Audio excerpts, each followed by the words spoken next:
Hey folks, your buddy Dallas here with Privateer Press. And last time we brought the metallosity to our Avalancher's shield using the 2-brush blending method. Today, we're going to apply the same method and add some rust and grime to the shield. So let's go ahead and get started. So first we're going to take a little bit of Battlefield Brown and muddy up the bottom of the shield and maybe a little bit of the deeper recesses. So we're just going to pull some of this out with our old brush that doesn't hold a point. Really good for grabbing a load of paint. Just get a load of that paint out there. That should be good. And I'm going to water this down a little more than I normally would. I want it pretty translucent, pretty damp. And this will make a nice mud color on our shield. Using the tip of my brush, just grab some of that loose Battlefield Brown. Just using the application brush, stick it down in that corner, make a little blurb.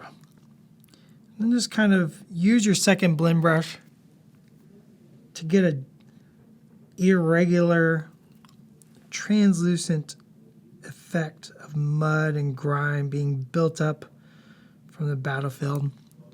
Doesn't have to be blended. Little rings are good for this, little spotches. Just trying to give an illusion of some dirt and grime on your shield.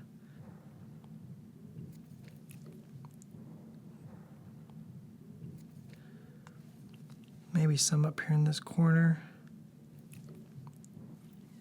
I like to look at reference pictures of like old tanks to kind of get an idea where mud gathers on these type of materials. And of course up here on the metals, little mud and stuff builds up in these areas. It's always kind of concentrated at the bottom areas. All these little crevices. And just keep smushing some Battlefield Brown anywhere you feel would have mud and grime. Let's build this up a little bit more. Just kind of push it. A little dabbing action. Get some spots and blotches. These little holes around screw heads always look really nice when they're got mud caked up in them. See, it goes very quickly. Doesn't take too much work. Just a little dot with your application brush and a little dab with your blender. I just kind of go until I feel comfortable with the amount of mud. Some people like a lot of mud. I'm more of a just a little bit works for me. Some road wear. You can go as much or as little as you want. There's no right or wrong. There we go. Now, to accentuate this, we'll be switching over to a little bloodstone. Once again, just my old grabber brush here. Lots of water, nice and thin. And this is going to go down in the crevices between the plates. So like a little bit of rusting effect. But also we're going to create some streaking with this. So with my applicator brush, just a little dip on my tip. And to help this effect, you can use your blend brush. Dampen the surface, draw a little line, and then just grab the edge and streak it down. You can put it maybe up here at the top, just streak it down,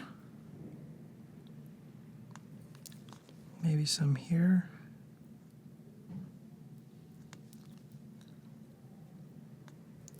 streak it down. A little rusty effect up here under my triangle.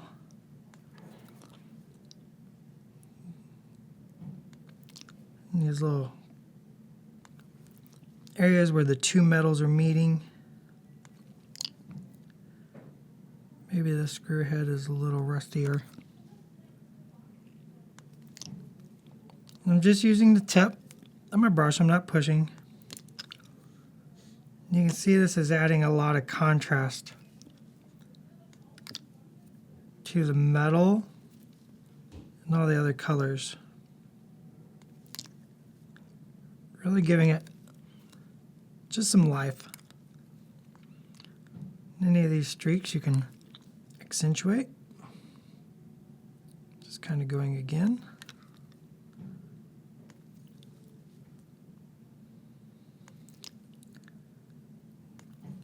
That one's really long. Let's do a little short one there. Maybe like a medium-sized one over here. This corner, I feel like this corner is rough.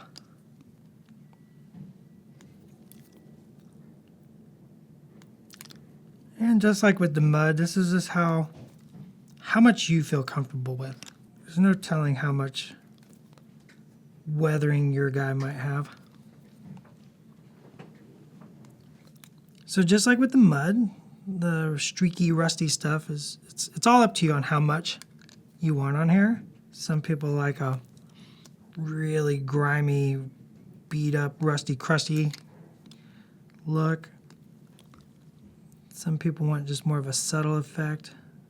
So, all dependent on what you want out of your army. I think that looks pretty good. Now I want to add a little chip or two on this. So I'm just going to go back to my Battlefield Brown. Get a little on my applicator brush. And I'm just going to paint like a little jagged line. Like maybe something hit it, like an axe or maybe a stray bullet. You know, who knows, right? Maybe this little right here. Maybe there's one over here. This I like to keep at a minimum. Too much chipping starts to look like camouflage, or it can look irregular. It can look unnatural. You want just a little chipping, nothing too crazy. I'll take some cold steel, which was our highlight color for our metals. I'm just going to use just the tip of my applicator. Paint just a touch just inside of those dark lines, just to give it that look of metal underneath the paint, like so. And to kick our chips up just a touch, I'm going to go back to our highlight color, a little Menthol white base. And just grab a little bit on the tip of my applicator brush. And just put it right underneath our chip line.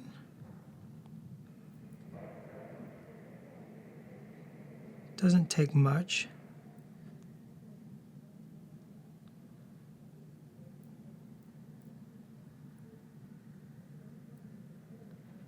Something like that.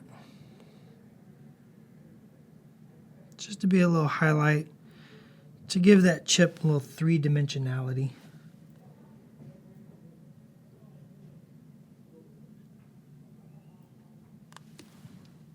There we go. Now we got a beat up, weathered Warjack shield. That shield is rusty, crusty, and grimy. We can use this technique to any extent. We can go dirtier or lighter as desired. Next time, we'll combine two-brush blending method with layering and washing to paint some hair and bone. Thanks for watching. Make sure to subscribe for more videos and check out the links below for more in this series and additional information on the P3 Hobby line.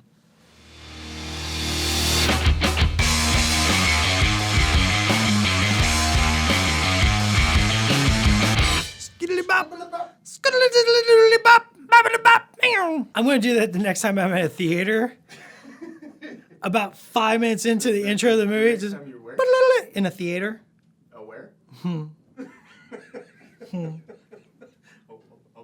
what?